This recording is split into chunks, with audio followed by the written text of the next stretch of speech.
우리 보통 사람들은 살아가면서 넘치는 것보다는 모자람을 많이 경험하며 살아갑니다. 더군다나 이 코로나 상황에서는 더 많은 분들이 모자람의 삶을 살고 있죠. 특히 이제 장사하시는 분들이 그 전보다 더 아주 굉장히 매출이 되지 않아서 굉장히 많이 모자라 하시는 그런 것들을 지금 경험하고 있죠. 모자람이란 이런 의미가 됩니다. 보통 사람들이 가지고 있는 또는 가질 수 있는 평균치에 미치지 못한 것이 모자람이라는 것입니다. 평균치에 못 미치는 것, 그게 모자람이다. 이렇게 정의를 내릴 수 있습니다. 그러면 그 모자람의 종류로 보면 이제 여러 가지가 있겠죠. 뭐 지식, 학벌, 외모, 재정, 능력, 재능, 건강, 가정, 자녀, 수고한 결과, 직업, 일, 긍정적인 감정들, 예를 들면 행복, 기쁨, 감사, 평안, 이런 감정들의 모자람이 올 수 있다는 것입니다. 그래서 이런 여러 종류에 있어서 모자람들을 가지고 살아가죠. 그런데 이 모자람에도 세 종류가 있습니다. 세 종류가 뭐냐면, 첫 번째는 절대적 모자람이에요. 이것은 무엇을 얘기하냐면, 객관적으로 볼 때도 본인이 가진 것이 평균치에 못 미치는 모자람을 의미합니다. 이게 절대적 모자람이고, 두 번째 모자람은 상대적 모자람입니다. 이거는 객관적으로 볼 때는 가진 것이 평균치는 되거나 넘치는데도 다른 사람과 비교하는 마음에서 모자르다라고 생각하는 것입니다. 그럴 수 있죠. 다른 사람과 비교해서 모자라다 이렇게 생각하는 거죠. 이런 마음은 왜 들까요? 이런 마음은 한 두 가지를 보면, 멈출 줄 모르는 욕심이에요. 욕심이 이런 상대적 모자람을 유발시키고, 거기에다 이제 비교하는, 다른 사람과 비교하는 데서 오는 열등감, 이 열등감이 상대적 모자람을 갖게 한다는 거죠. 이 절대적 모자람보다 그 상대적 모자람이 굉장히 위험한 겁니다. 이런 사람은 평균치가 돼도, 또 평균치보다 넘어도 이 사람은 끝없이 이 욕심과 열등감이 계속적으로 모자람을 갖게 만든다는 거죠. 이 모자람을 계속 가지고 있다는 것은 결국 이 사람을 행복하게 만드는 게 아니라 불행하게 만든다는 거죠. 이게 모자람이 아니라 채워서 만족한 상태에 대한 행복도 오는데, 많은 사람들이 우리가 볼 때에 우리보다 평균치가 더 넘치는 그런 사람들인데도 불구하고 그들은 또 다른 모자람 때문에 불행한 마음을 갖고 살아가는 사람들도 우리가 종종 보게 됩니다. 이거는 상대적 모자람이죠. 늘 다른 사람과 비교해서 오는 상대적 모자람이 절대적 모자람보다 더 위험한 모자람이다, 이렇게 얘기할 수 있습니다. 그런데 또 한 가지가 또 있어요. 모자람에는 심리적 모자람이 있다는 것입니다. 심리적 모자람이라는 것은 가진 것이 평균치이거나 넘치는데도 자신 스스로가 모자르다라고 생각하는 것입니다. 이게 다른 사람과 비교해서 오는 게 아니라 심리적인 자기 생각에 모자르다라고 생각하는 거죠. 자, 이런 심리적 모자람은 어디에서 생기는가 할 때, 그거는 자신이 이미 설정해 놓은 기준에 있어서 그 기준에 못 미치면 모자르다고 생각하는 겁니다. 그러니까 이런 사람들은 보통 기준치를 높이 세우죠. 그래서 이 기준치를 높이 세워놨기 때문에 다른 사람 볼 때는 그냥 만족할 수도 할 수도 있는데, 자기가 기준치가 너무 높다 보니까 기준치에 못 미치는 그 갭 차이가 모자르다라고 생각하는 게 심리적 모자람이에요. 그리고 또 어떤 경우에 이러냐면, 습관성 모자람 의식을 가졌을 때, 습관적으로 나는 모자라, 나는 부족해 라고 생각을 늘 하는 사람일수록 이런 사람이 심리적 모자람이에요. 그리고 또 한 종류의 사람은 누구냐면, 완전 완벽주의 성향을 갖고 있는 사람이 이 심리적 모자람을 갖고 있어요. 이 심리적 모자람은요, 일종의 자칫 잘못하면 정신병으로 가는 거예요. 그래서 이게 예수 믿는 사람이 신앙이 좋아진다라고 한다면 그것은 이제 이 모자람에 대한 인식이 달라지는 거죠. 근데 이게 예수 믿고도 이 모자람의 의식이 계속, 의식이라는 건 계속 생각한다 그 얘기예요. 그거에 대해서. 그래서 이게 심리적 모자람이 이게 그 상대적 모자람보다 더 위험스러운 모자람이에요. 이거는 자기 스스로가 만들어내는 거기 때문에 본인이 그거를 이렇게 수정하지 않는 한 이 사람은 평생 자기 자신을 자기가 스스로 괴롭히는 식이 되는 거예요. 그러니까 이 사람은 계속 모자란 채로 살아가니까 행복한 줄도 모르고 심할 수도 없고 만족함도 없고 풍요함도 못 누리고, 그러니까 이게 예수 믿고도 이런 심리적 모자람은 굉장히 위험하다는 거죠. 그래서 항상 기뻐라, 쉬지 말고 기도라, 범사에 감사라, 이게 안 돼요. 응? 왜냐하면 스스로가 자기 스스로가 우상이 돼서 그 우상에서 만들어진 자기를 우상화시키기 위해서는 그런 부분들이 많이 자기가 설정해 놓은 것들이 있어요. 이 설정이 무너지지 않는 한 그 사람은 이 심리적 모자람에서 헤어나질 못해요. 그러니까 이런 사람들은 스스로 불행을 만드는 거예요. 누구에서가 아니라 자기 스스로 불행을 만들어내서 하나님 또 감당이 안 되는 사람이에요. 이 사람. 하나님 또 어떻게 해줄 수가 없어요. 왜? 자기 스스로에 매몰되어 있는 사람이기 때문에 이런 사람은 못 고쳐요. 그래서 이게 하나님의 은혜를 받아서 바울같이, 바울이 나의 나된 것은 하나님의 은혜라, 변화를 받는 하나님의 은혜가 오기 전까지는 자기 우상 속에 파묻혀서 거기서 헤어나질 못해요. 이런 사람이 교회 생활 하잖아요. 그러면 교회는 하나의 교회 생활이 고역이에요. 하고 싶지 않아. 왜냐면 이게 교회 생활이 결국 이제 자기의 심리적 모자람을 채워주는 게 아니라 이 교회 생활이 오히려 자신을 더 모자라다라고 느껴지게 만들어 버리니까 교회 생활이 힘들어지는 거예요. 불편하고 힘들어요. 그러니까 이런 사람은 교회 생활 못 합니다. 응? 혼자 있는 것도 힘들어 죽겠는데 자기가 자기 자신의 심리적으로 모자람을 갖고 있는 사람이 사람하고 부딪히는 교회 생활이 되겠냐고요. 안 되죠? 그러니까 되도록이면 사람 안 만나요. 그래서 이런 분들이 큰 교회 좋아하는 이유가 있어요. 매주 가도 다 낯선 사람이야. 자기를 알아봐 준 사람이 없어. 그러니까 편안한 거예요. 알아봐 주지 않는 게 편안한 거예요. 알아봐 주지 않는 게. 이건 상당히 잘못돼 있죠. 교회 생활이 무슨 낯선 데 가서 무슨 낯선 사람하고 무슨 잠깐 앉았다 헤어지는 장소가 아니잖아요. 그 교회라는 게 서로 부딪히면서 거기서 신앙을 배우고 또 성도의 어떤 성도들을 서로 섬겨주고 이러면서 신앙의 어떤 신앙생활의 재미도 있고 거기서 고침도 받고 훈련도 받고 이런 게 이제 교회 생활인데, 이게 안 되는 거예요. 심리적 모자람이 많은 사람이 자기 자신 또 힘들어 죽겠는데 누구를 돌아봐요. 누구를 쳐다보냐고. 쳐다보는 것도 괴로운데, 지치는데. 그러니까 차라리 큰 교회 가서 매주 몇 년을 앉아 있어도 계속 새로운 사람만 만나니까, 모르는 사람만 있으니까 편안한 거예요. 모르는 게 편안한 거예요. 아는 게 편안한 게 아니라 모르는 게 편안한 거예요. 이게 무슨 교회 생활이에요? 이게 무슨 신앙생활이에요? 이게. 응? 그러니까 이거는 굉장히 위험스러워요. 심리적 모자람이라는 것은. 자, 그래서 이런 세 종류의 모자람의 종류가 있는데, 자, 믿는 자가 객관적 모자람이 생기는 경우 5가지가 있어요. 믿는 자가 살아가면서 객관적 모자람이 생기는 5가지. 첫 번째는 자신의 잘못이나 실수, 실패로 그게 문제가 돼서 모자람이 생기는 경우가 있습니다.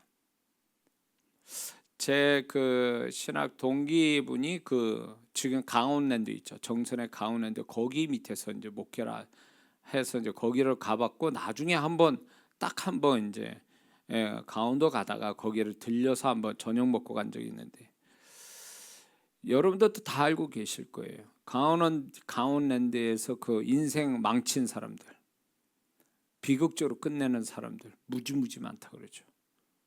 수십 년 벌은 거를 하루아침에 다 까먹고 거지 돼가지고 있는 사람들 이야기 있죠. 그거는 그분들이 스스로 자신의 잘못으로 그 지경이 된 거잖아요. 가정도 그 다음에 재산도 다 사업도 날아가게 만드는 절제하지 못한 자기 잘못으로 인해서 그렇게 된 거죠. 그래서 이런 거는 극단적이지만 결국 자기 자신의 잘못, 실수, 실패 이런 것으로 인해서 모자람이 생기는 경우는 이런 경우가 될 수 있습니다. 제가 상담을 해보면 성도분들을 상담하는데 많이 공통되게 나오는 얘기가 심각한 문제를 얘기할 때 저는 항상 그 결과 현상을 거기에 관심 두는 게 아니라 이거를 가져온 원인을 찾게 돼요.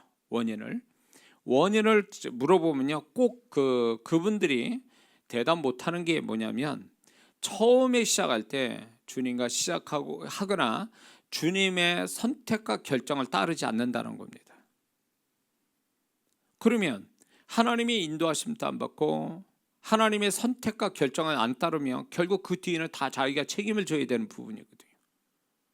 그래서 나중에 후회하는 자기가 잘못했다, 실수했다, 실패했다라는 얘기는 그거는 또 영적으로 보면 하나님이 인도하심을 안 받거나 하나님께서 원하시는 쪽으로의 선택과 결정을 안 했다는 얘기하고 똑같아요.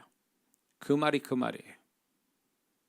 그래서 이게 명백한 자기 잘못을 해서 벌어진 그 결과가 똑똑하지 못해서 밀어내서 그런 일이 벌어진 게 아니라 예수 믿는 사람이 이런 경우는 결국 하나님이 인도하심, 하나님이 선택하고 결정하는 대로 가지 않아서 오는 일이에요. 그러면 이 사람은 어떻게 되냐? 후회할 게 아니라 회개하고 내가 어디서부터 잘못된지를 찾아보고 그 다음에 다시금 회복할 수 있는 형통의 법칙을 따라가야 됩니다. 성경은 분명히 우리가 어떻게 하면 형통하는지에 대해서 분명히 말씀해 주고 있거든요. 그것을 따라 그 말씀 속에 있는 우리 형통케 하는 원칙을 따라가면 또 회복할 수가 있지요. 그래서 이렇게 되는 것이 마땅하다, 이렇게 해야 된다라고 보는 거죠. 자, 두 번째 경우는 이런 겁니다. 믿는 자가 객관적 모자람이 생기는 두 번째 경우는 사단에게 틈을 주어 사단에게 빼앗기는 경우입니다. 이거는 믿는 자들이 사단에게 틈을 주는 거죠. 빼앗기게끔 하는 틈을 주는 거예요.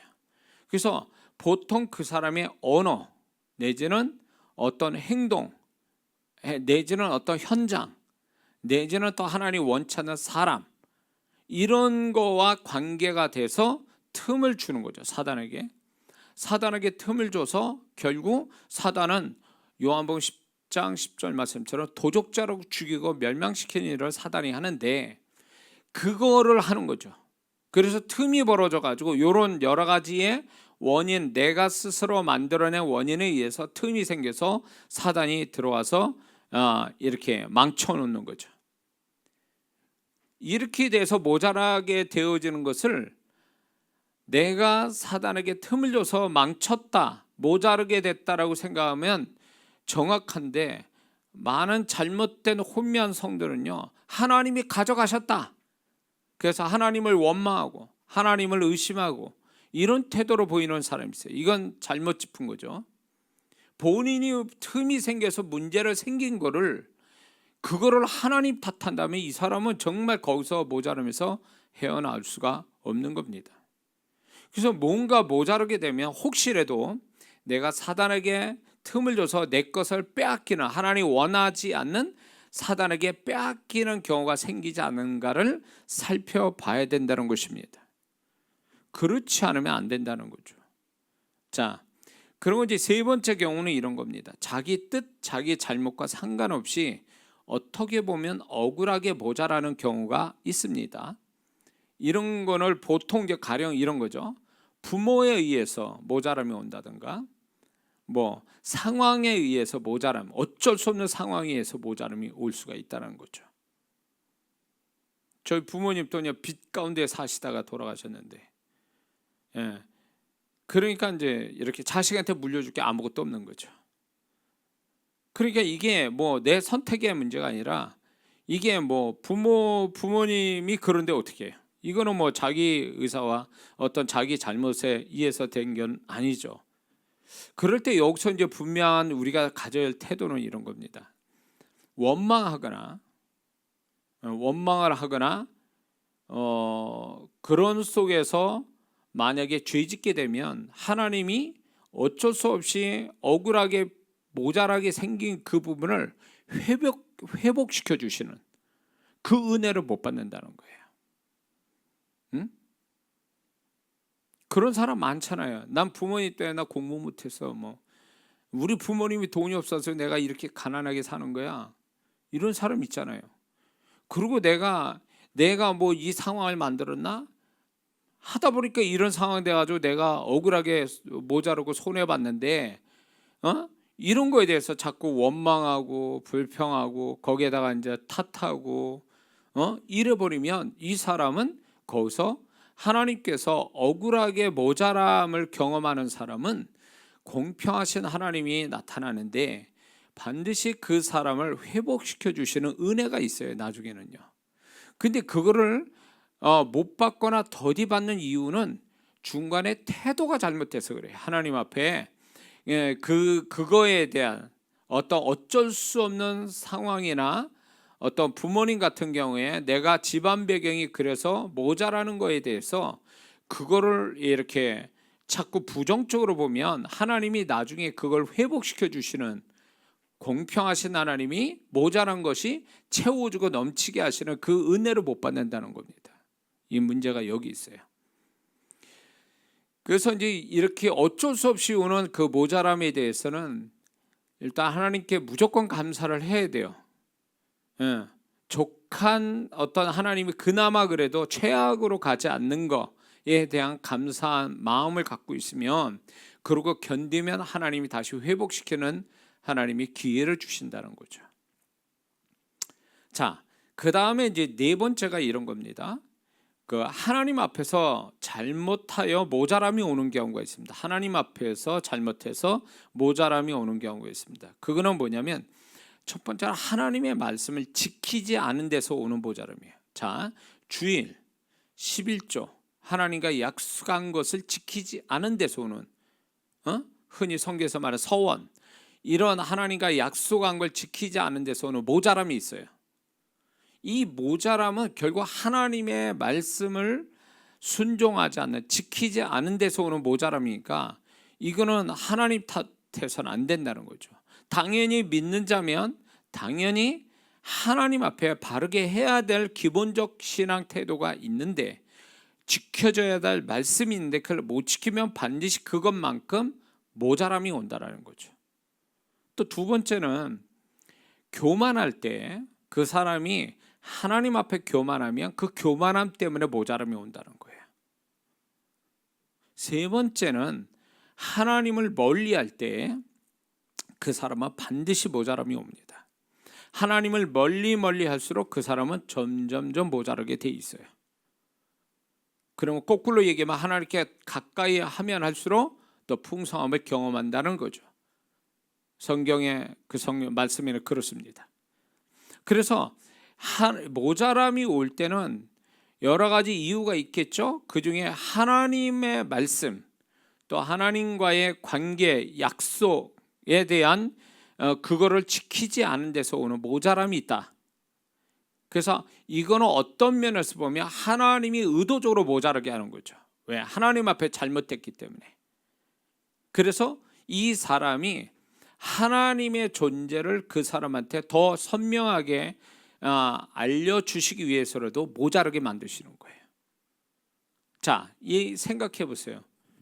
주일 안 지켜 11조 안에 하나님 앞에 해야 될 어떤 신앙 생활을 안 해요. 그런데도 아무 일도 안 일어나. 그럼 어떻게 될까요? 누가 그걸 하겠어요? 누가 주일 지키고 누가 목숨 걸고 11조하고 그렇게 교회 생활 그렇게 피곤할 정도로 하겠습니까? 안 하죠, 당연히. 응? 그러니까 이게 뭐냐면 이게 할 때와 안 할 때가 분명 한 차이를 안다면 그 사람은 하나님 앞에 목숨 걸고 한다라는 얘기예요. 근데 차이가 없을 수가 없어. 있다라는 얘기예요. 근데 많은 사람들이 하나님 앞에 마땅히 지켜져야 될 신앙의 기본 태도를 지키지 않는 걸 우습게 여기다가 모자람을 경험하는 거예요. 그래서 이게 이거를 찾아보지 않는 사람들 많아요.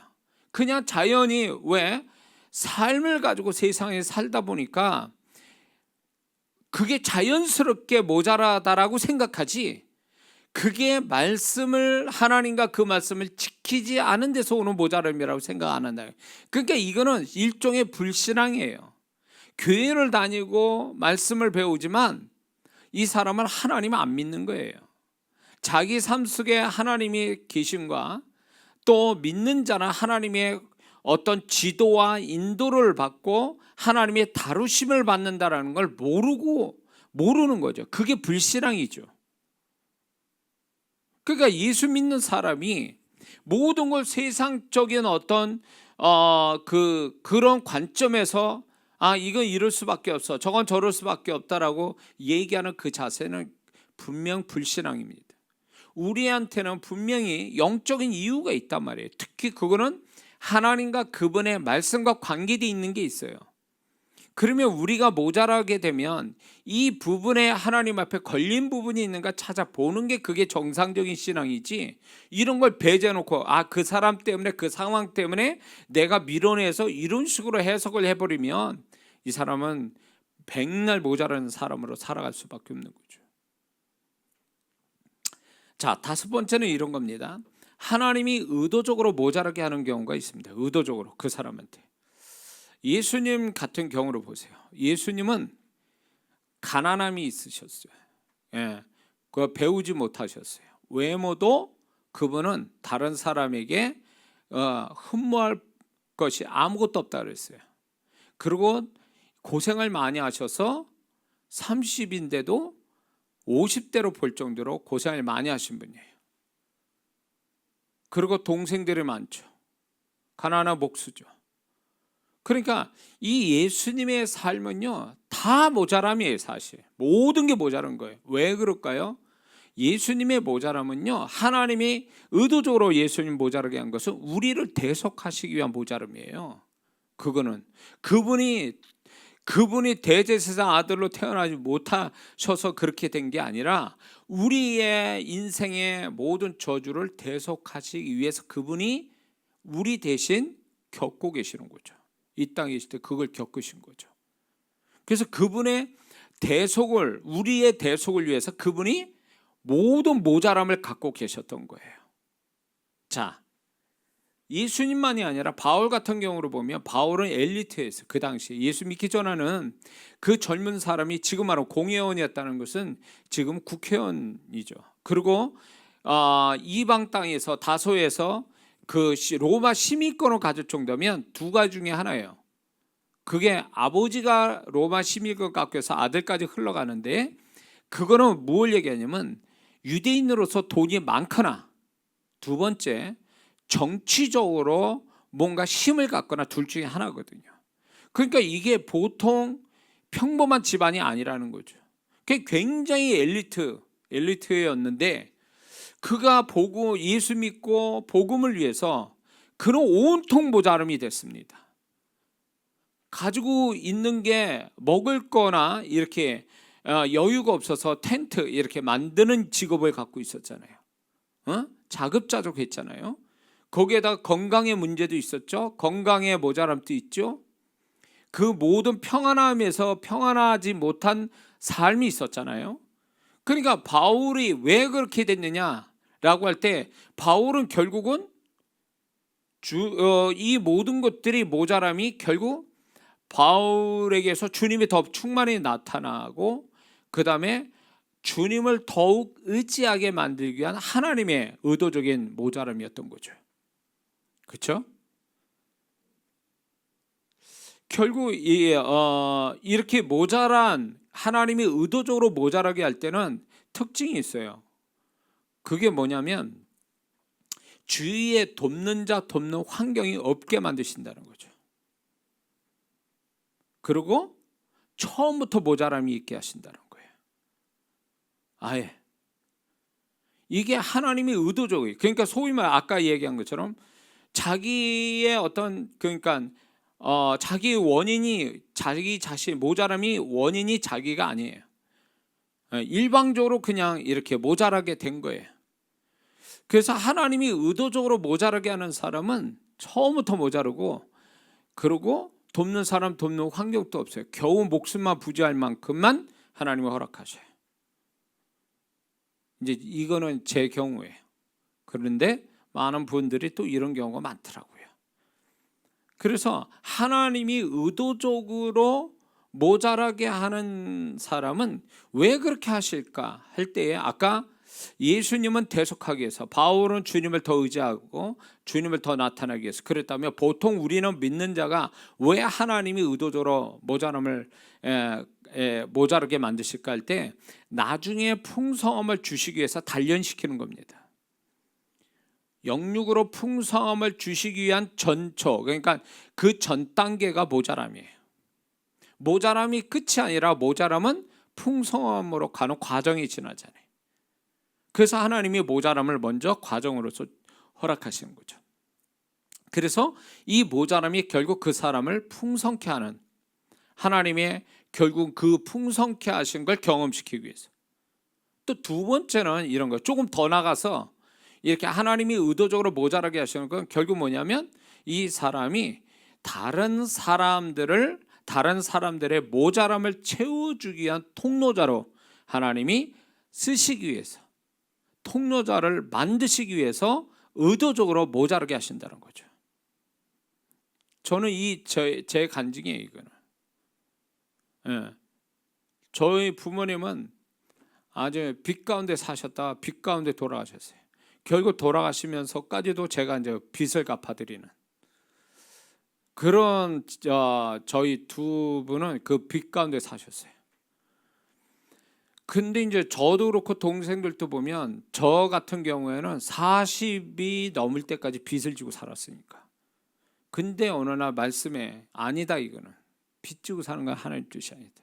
풍성함이 하나님 뜻이다. 그래서 제 믿음을 그걸 가진 거예요, 제가.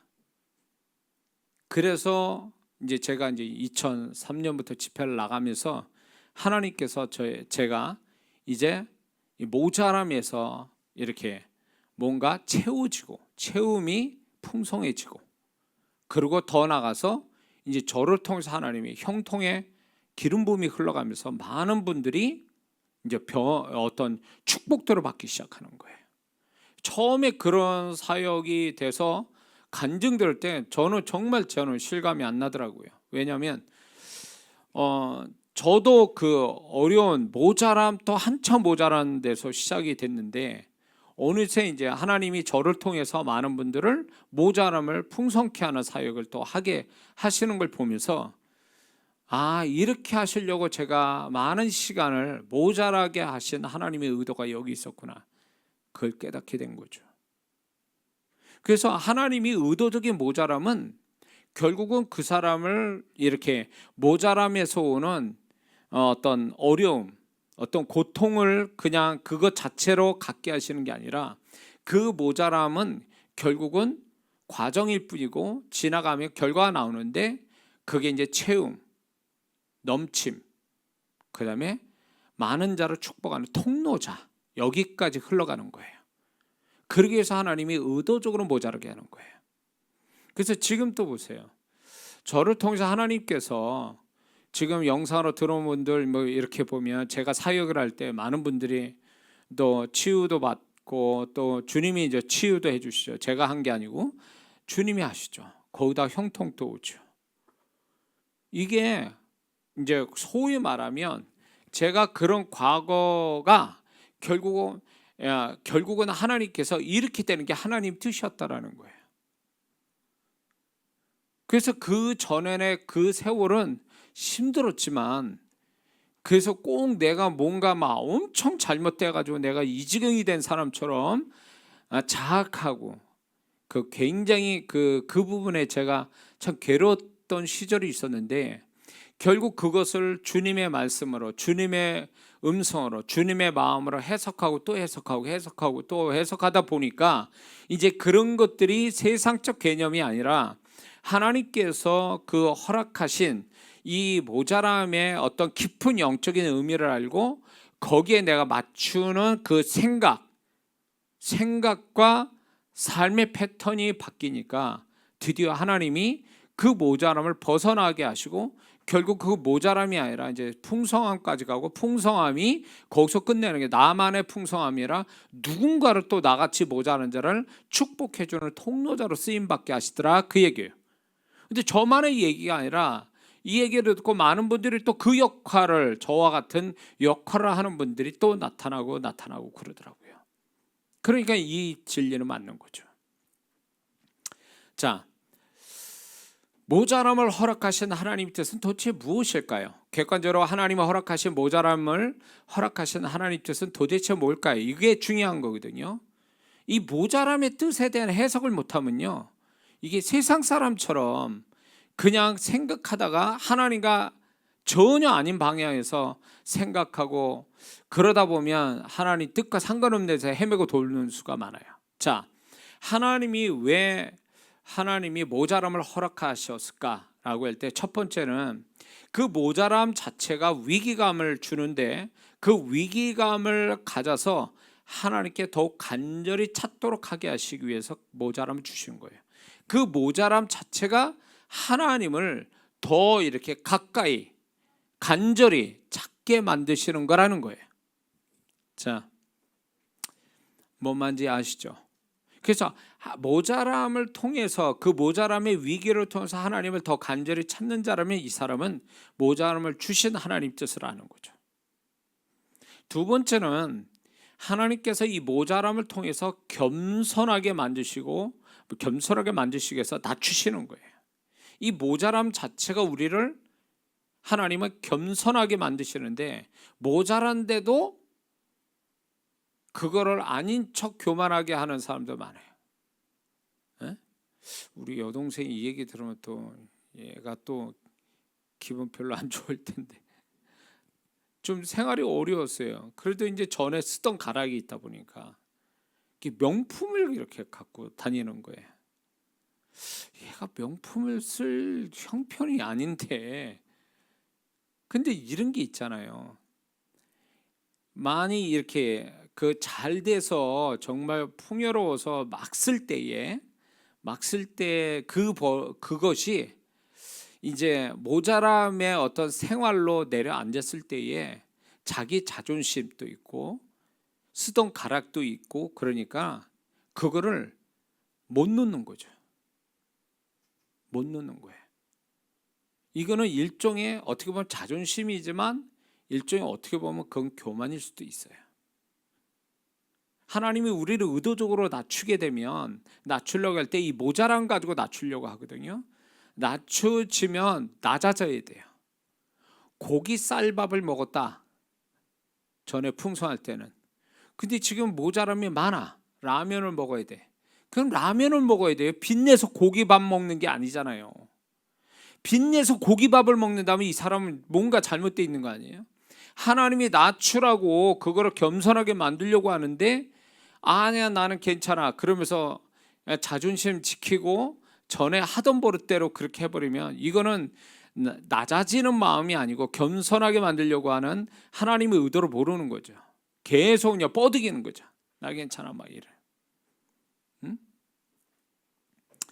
그래서 하나님이 우리를 모자르게 하는 것은, 모자르게 하게, 만약에 그게 나타났다면, 하나님 나를 겸손하게 만드시려고 낮추시는구나, 그거를 그렇게 해석을 하고 낮아져야 그게 그 사람이 낮아지게 하는, 그러니까 모자르게 하시는 하나님의 뜻을 아는 거죠.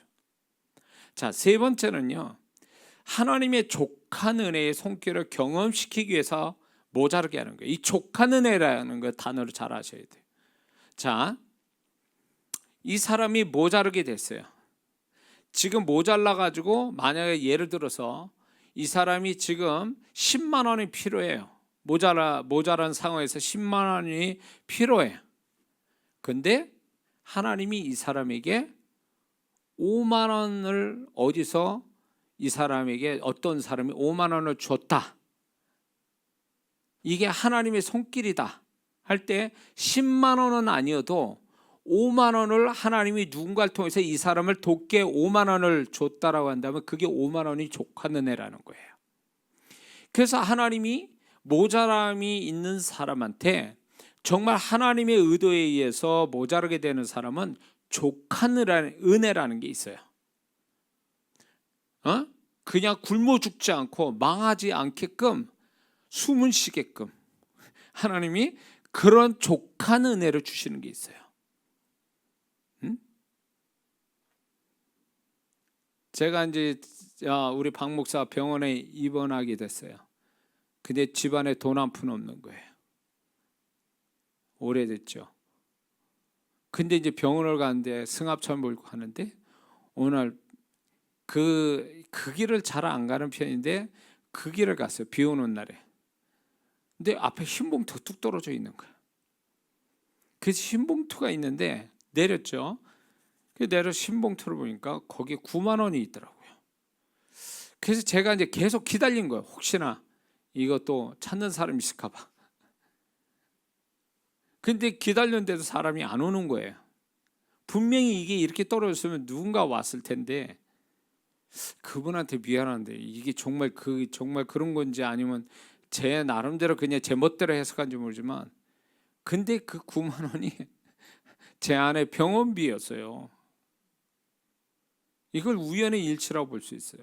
이게 어떻게 그냥 이럴 수 있냐고요. 돈 한 푼 없었거든요 그때 집에. 근데 그 병원비가 9만 원이었던 거지. 이런 거 보면 이게 족한 은혜였던 거예요. 제가 그 모자람이 많았을 때 오는 그분의 족한 은혜를 제가 많이 경험하거든요. 풍성한 은혜는 아니에요. 아까 얘기한 것처럼 10만 원이 필요한데 5만 원만 오는 거예요. 이게 족한 은혜예요. 10만 원이 왔다. 이게 채움의 은혜고 만약에 10만 원 필요한데 20만 원 왔다. 이건 풍성한 은혜고 이렇게 해석하면 돼요. 그래서 하나님이 내 생활에 저는 이 족한 은혜를 제가 많이 경험했기 때문에 지금 또 모자라는 사람이 있으면 하나님 절대 굶기지 않아요. 하나님 절대로 망하지 않게 해요. 이렇게 얘기를 자신 있게 얘기해요. 정말 그날 목회 초반에 그날 쌀 떨어졌어요. 돈도 없어요. 이제 국수를 외상으로 사다가 먹어야 될 날이에요. 그날이. 이게 거짓말 아니에요. 그런데 그날 해가 떨어지기 전에 있었던 교회에 어떤 청년인가 쌀을 한 10kg인가를 들고 왔어요. 그걸 보면서 야, 이 족한 은혜구다 이거 하나님이.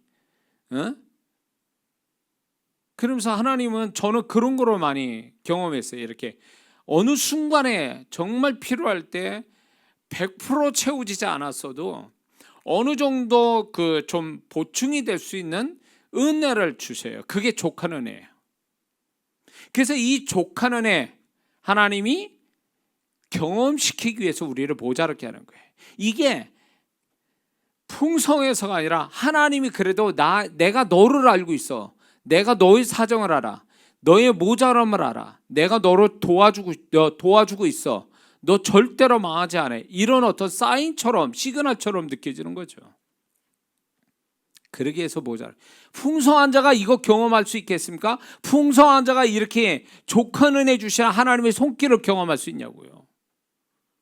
중요한 거는 뭔가 하나님이 나한테 채워주시는 풍성함이 아니라 하나님이 나의 사정을 아시고 족한 은혜 주신다는 게 더 중요한 문제라는 거예요. 그게. 그래서 이 모자람이 비극적인 것만은 아니에요. 이 고통스러운 것만은 아니라고, 심란한 것만은 아니에요.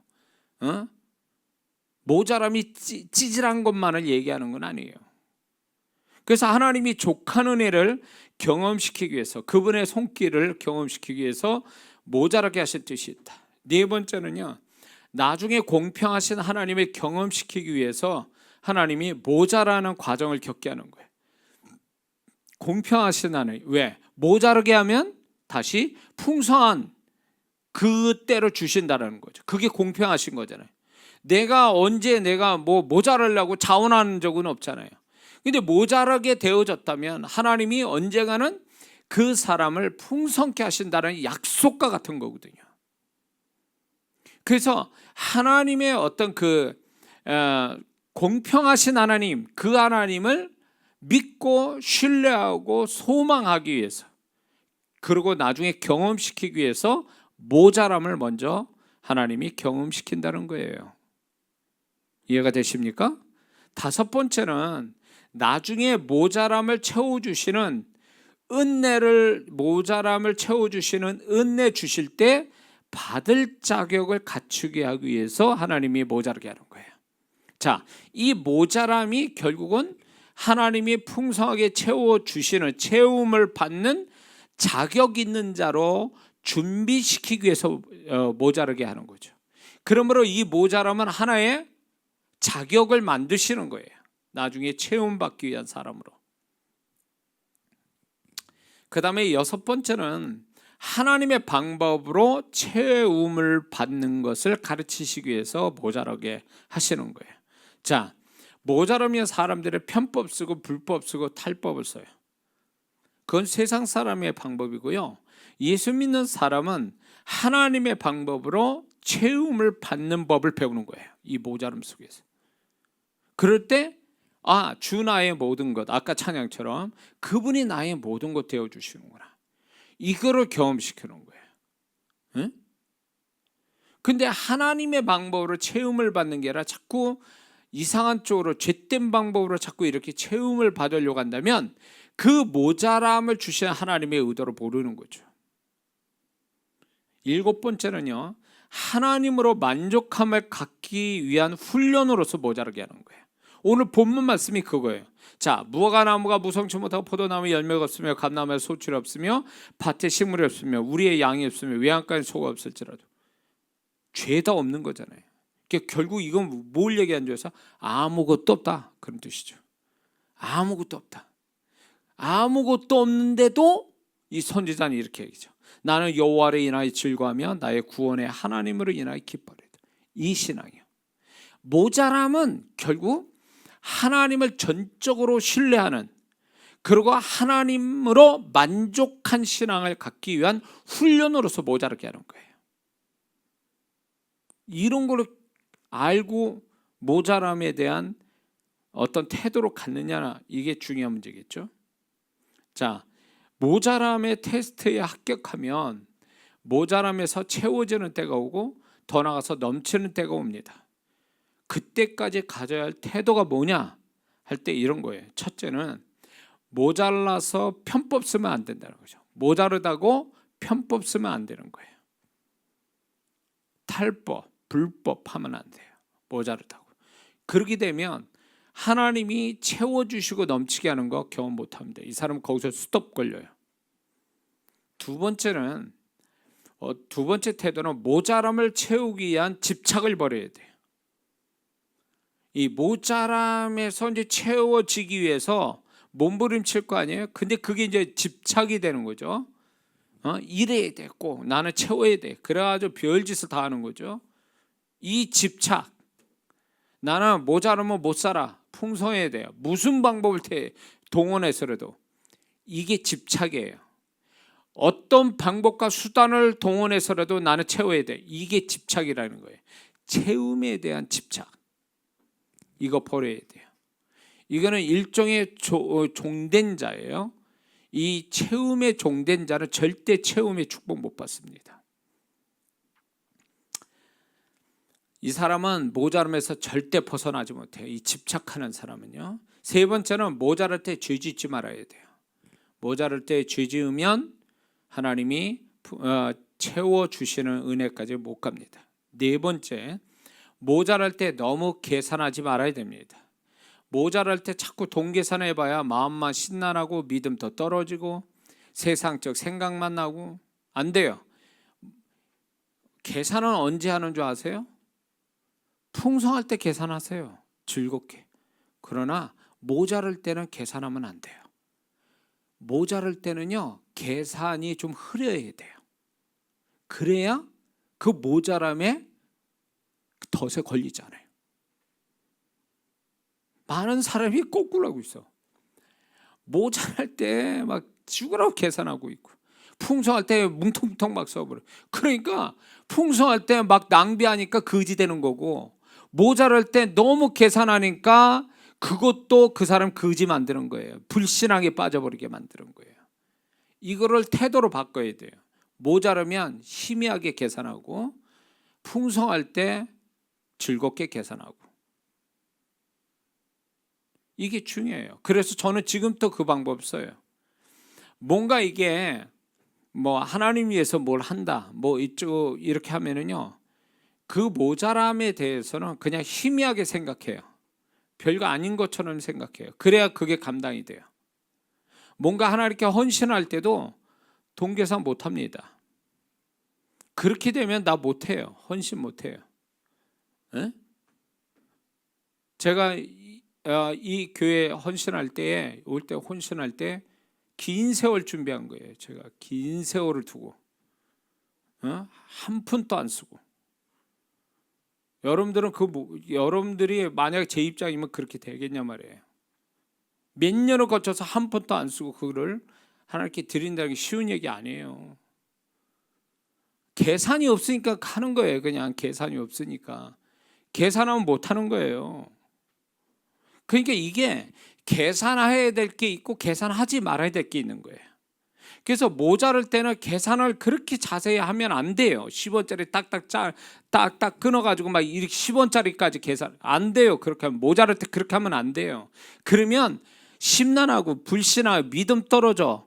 거기에다가 하나님께 헌신 절대 못해. 하나님께 해야 될 것도 못하게 돼 있어요. 그 사람은요. 에?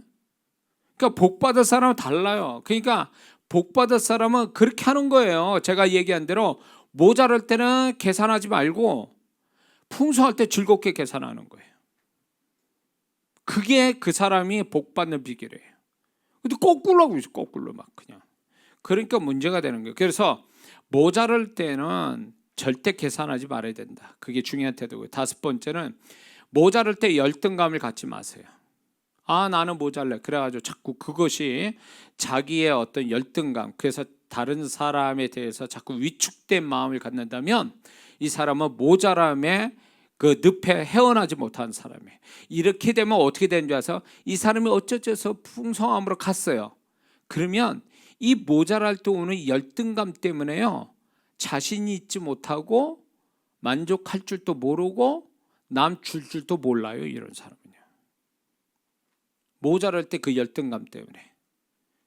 그래서 보세요. 돈 많은 사람이 제가 볼 때 제가 만난 그 우리 교회 이렇게 오기 전에 그 건물 주인분들 돈 굉장히 많은 사람들이에요. 근데 그 사람들이 안 봐줘요. 사정 안 봐줘요. 자기 돈 안 쓰려고 얼마나 애를 쓰고 잔머리를 얼마나 쓰는데 그분들이요.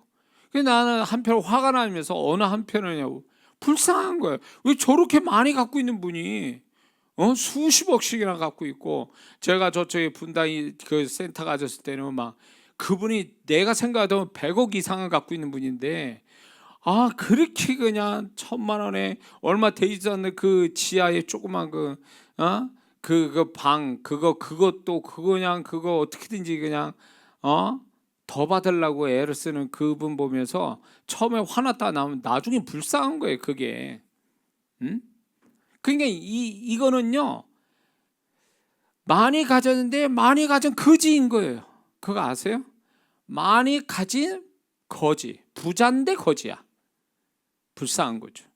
그게 뭐냐면 열등감에서. 보통 이런 분들이요, 정말로 이렇게 가난하게 찢어지게 가난했다가 어찌어찌해서 돈 버는 분들이 이래요. 거의 다 그런 분들이에요.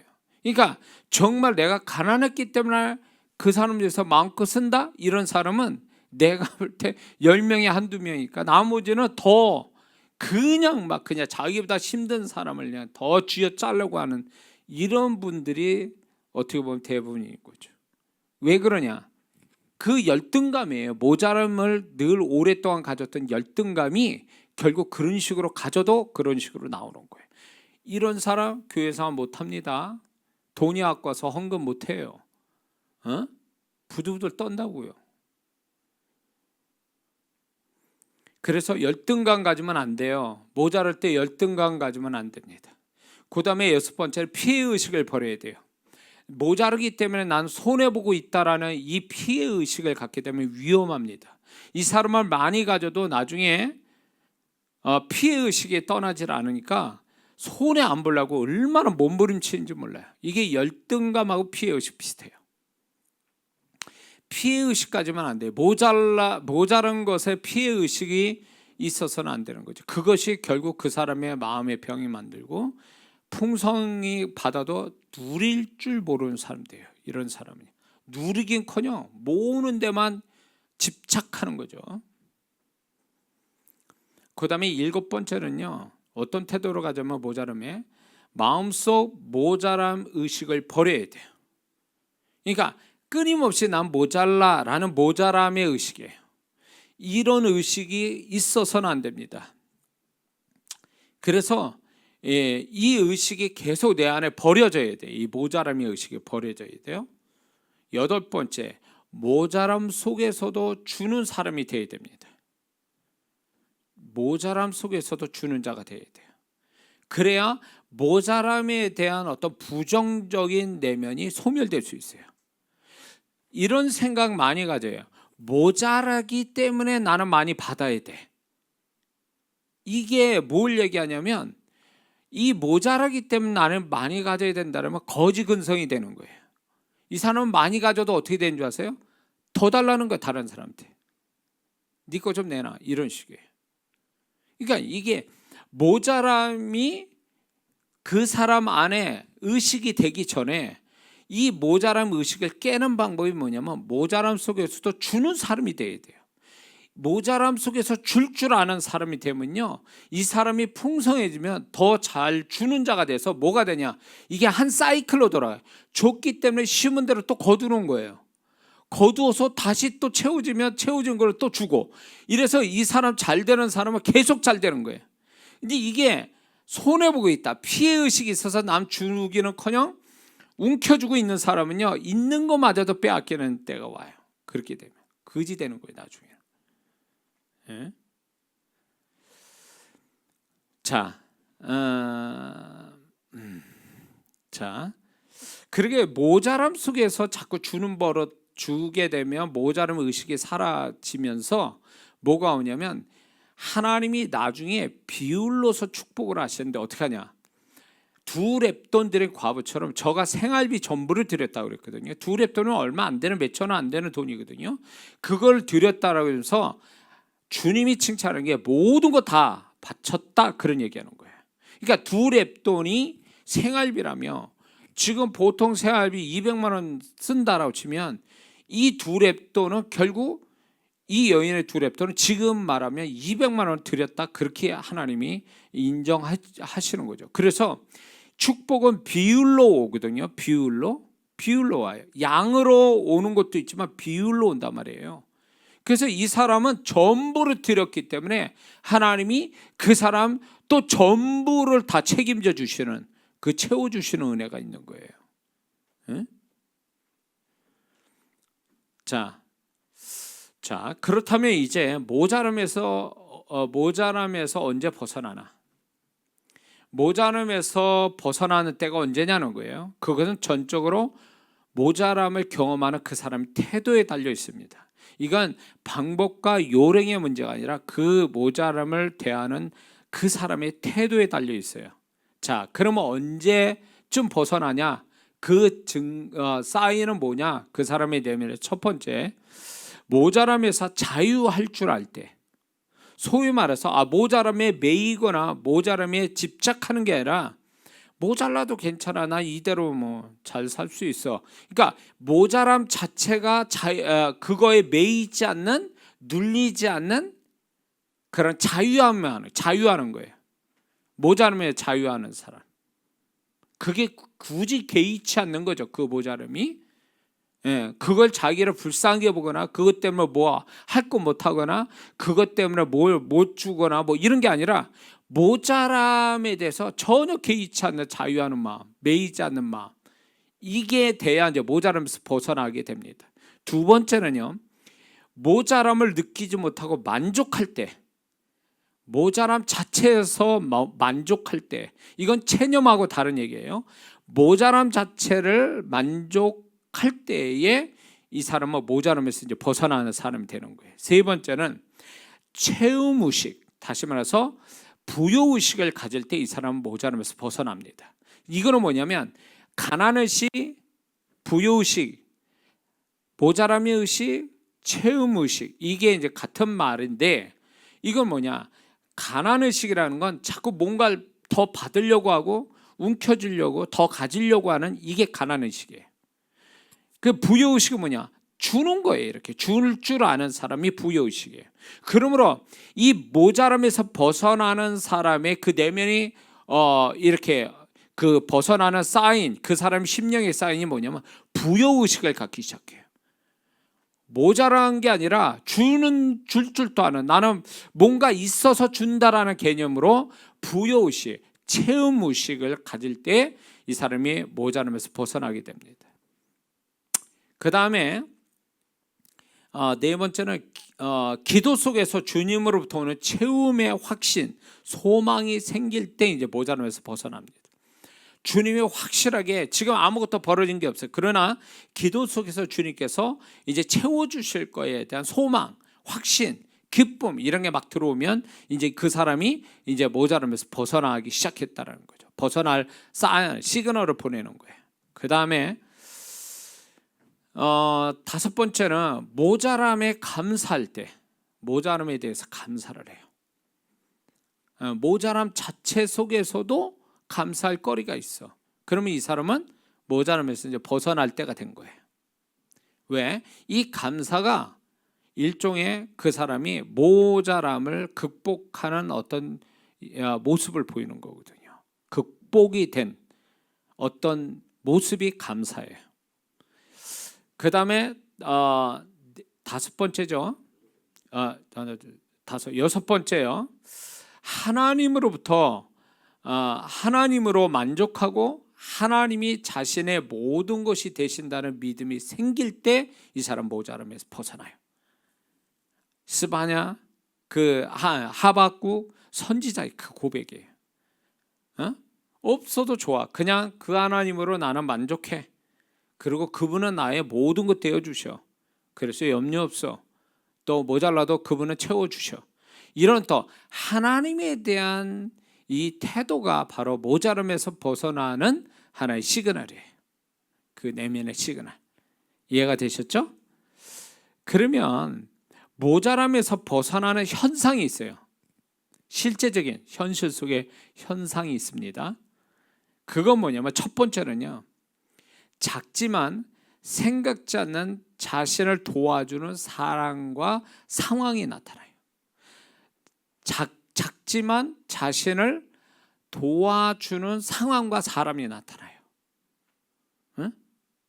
이게 전에 어떤 아주 생각지 않는 것일 수도 있어요. 이게 이런 게 나타나면 이제 현실적으로도 이 사람은 이제 모자람에서 벗어나기 시작하는 거예요. 누군가 돕는다라는 자체가 자신을. 그럴 때 이제 욕심 부리지 말고 자신을 도와주면 그걸 낼름 다 자기가 가질 게 아니고, 이거는 분명히 하나님께서 그 사람에게 이렇게 다른 산을 위해서 심어야 된다는 어떤 하나님의 테스트라는 걸 잊지 말아야 됩니다. 그래서 모자람에서 벗어나는 그 두 번째 현상이 뭐냐면 이런 거예요. 자신의 도움을 받기를 원하거나 도와주어야 하는 부담이나 감동이 옵니다. 그리고 그걸 행해요. 그러면 이 사람은 이제 모자람에서 이제 벗어나는 이제 현실적 현상이에요. 이거는. 응? 그러니까 이 사람이 뭘 도와줘야 된다는 감동이 와요. 그게 뭐 지금 자기가 풍성해서 아니라 뭘 도와준다고 하면서 본인이 직접 그걸 행하고 있어요. 그러면 그를 도와줄 대상이 있고 또 그거를 내가 있는 수중에서만큼 또 이렇게 도와주고 있다면 이 사람은 진짜 이 모자름에서 벗어나기 시작한 거예요. 이거는 현실적 어떤 사인을 나타내는 거예요. 이거는. 예.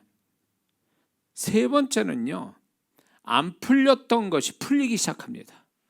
전에 안 풀렸던 것들이 서서히 작게라도 풀려나가는 현상이 생겨요. 현실적으로. 그래서 이런 현상이 오면 이 사람은 모자름에서 이제 벗어나는 실제적 현상이에요. 현실적 현상이 된다는 거죠. 자, 이해가 되십니까? 여기 이제 제 간증들이 많이 들어가 있어요, 사실은.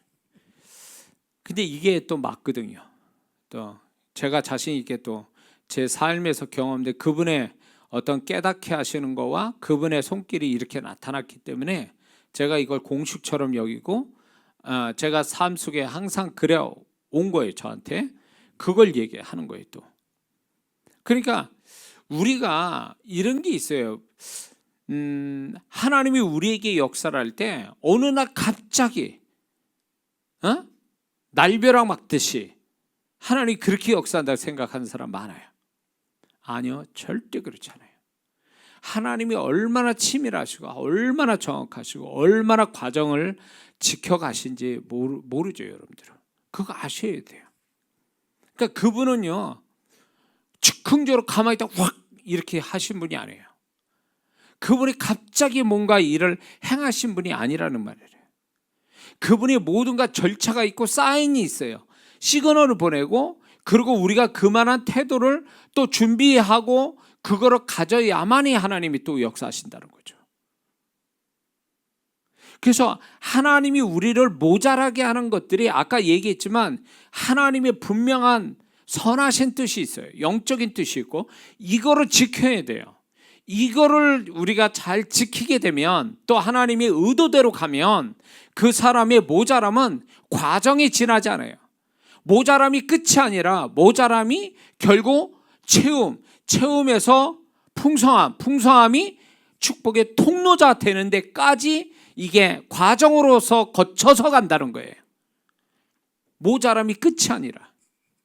그래서 이 부분에 대해서 잘못 생각하면 모자람이 끝이다라고 하는 건 불신앙이고 모자람이 나한테 그게 손해만 나고 고통스럽게만 그걸 크게 확대해버리면 이 사람은 분명히 그 다음 단계 하나님의 그 선하신 손길을 못 본다는 걸 아셔야 돼요. 그래서 하나님이 모자람 가지고 우리를 영적 성장시키는 거예요. 모자람이 여러 가지 모자람이 있지만 현실적으로 그 모자람이 결국 영적인 하나님이 우리를 향한 영적인 뜻을 이루시는 하나의 도구가 된다는 거예요. 그게 고통스럽지만 모자람이라는 게 고통스럽지만 그 모자람 자체가 영적인 하나님이 우리에게 바라시는 것을 이루게 하는 도구가 된다는 거죠. 그래서 우리가 단지 그게 고통스럽고 힘들고 수치스럽고 막 이런 걸로만 해석해서는 안 된다 그 얘기예요. 이만큼 이렇게 우리가 모자람에 대한 여러 가지 해석들 이런 것들을 우리가 머릿속에 담아두고 하나님이 우리를 여러 가지로 모자라게 하는 것들을 정말 하나님의 의도대로 하게 되면 정말 이 과정은 다 하나님께서 이게 맞다라고 증명을 시키신다는 거죠. 응? 자, 믿습니까? 자, 그런데 이제 마지막으로 우리가 이제 알아야 될 게 있습니다. 우리가 항상 언제나 모자르다고 고백되어야 할 것이 한 4가지가 됩니다. 이거는 우리가 평생 이 부분에 모자르다라고 우리는 생각하고 이 모자람을 채우기 위한 태도를 갖는 것이 복이다라고 말하는 거죠. 첫 번째는 뭐냐?